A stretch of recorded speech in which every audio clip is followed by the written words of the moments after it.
Lamine Moïmassi, c'est le biscuit. Alors le biscuit, allez-y. j'ai vu la semaine dernière, je n'étais pas là, et le troisième comité de pilotage, la réunion du comité de la troisième réunion, la troisième session du comité de pilotage de la Mamri entendait mobilisation des missions d'appui plutôt, Voilà, mission d'appui. Mission d'appui pour la mobilisation des ressources intérieures. Ouais. Alors donc c'est ça la Mamri qui a été créée, vous vous souvenez, sous le régime Alpha Condé, et c'est bien évidemment sous ce régime-là que la Mamri a commencé sa descente aux enfers. Alors aujourd'hui c'est le régime d'Alpha Condé encore. Oui, bien sûr. Donc, vous savez que a commencé sa descente aux enfers. Mais maintenant, aujourd'hui, je ne sais pas où est la destination de, oui, mais la donne peut s'inverser. Non, ça ne s'est pas inversé. Les choses, la refondation de l'État et la rectification institutionnelle, surtout qu'on voit là-bas l'ancien ministre du budget, Dr Mohamed Lamine Doumbouya.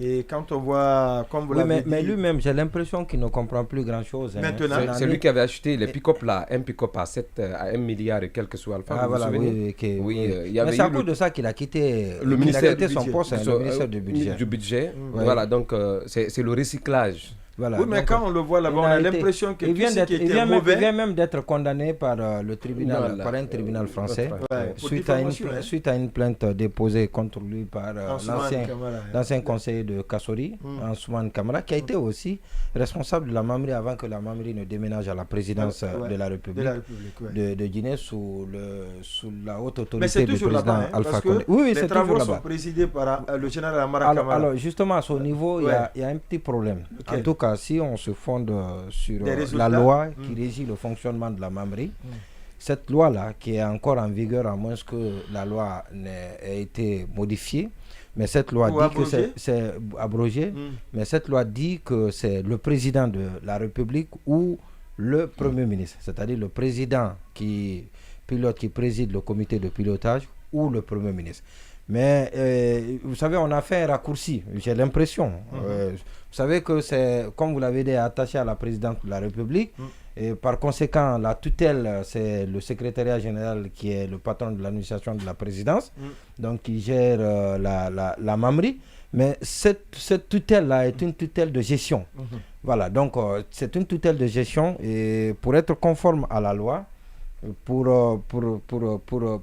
être conforme à la loi, il n'a pas été dit que si le président n'est pas absent, la tutelle de gestion qui est le secrétariat général de la présidence de la République devait présider. Donc ça c'est moins important par rapport au fonctionnement, à l'état de mort cérébrale de la Mamri.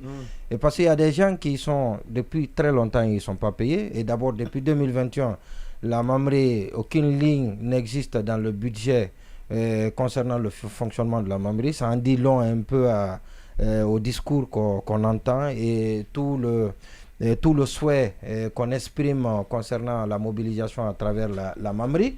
Et l'autre chose, j'ai demandé, mais comment la Mamri fait alors pour fonctionner? La Mamri vit du sointement de ce qu'il y a à la présidence de la République. C'est-à-dire que c'est le budget, de la présidence. Quand on est content, on en prend un peu, comme ça se faisait bien évidemment au temps d'Alpha Condé. On en prend un peu, on vous donne pour un peu souffler. Et puis voilà, donc si on n'est pas content, on ferme le robinet. Et aujourd'hui, cette institution... Donc c'est les hommes qu'on entretient et non l'institution. Oui, apparemment, oui. Cette structure qui semblait tout balisée par le passé est en train de mourir de sa belle. J'ai vu ça d'autres fois. Souhaitons que cela soit un départ pour la Mamri, un véritable départ. Vous savez que la Mamri était dans la digitalisation, s'occupait de la digitalisation de toutes les structures de recettes de l'État. Et donc, ça a été très compliqué parce que parfois aussi, il y a des incompréhensions qu'il a eues entre la Mamri et certaines régies de l'État par rapport à ses prérogatives et autres.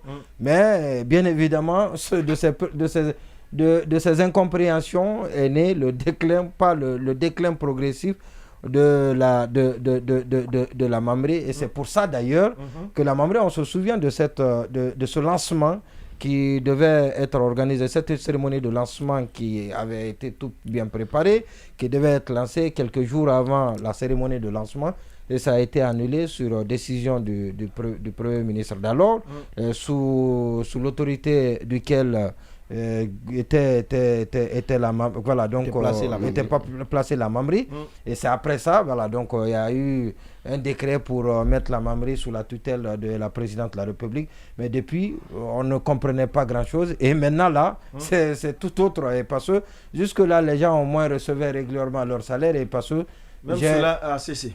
Cela a cessé.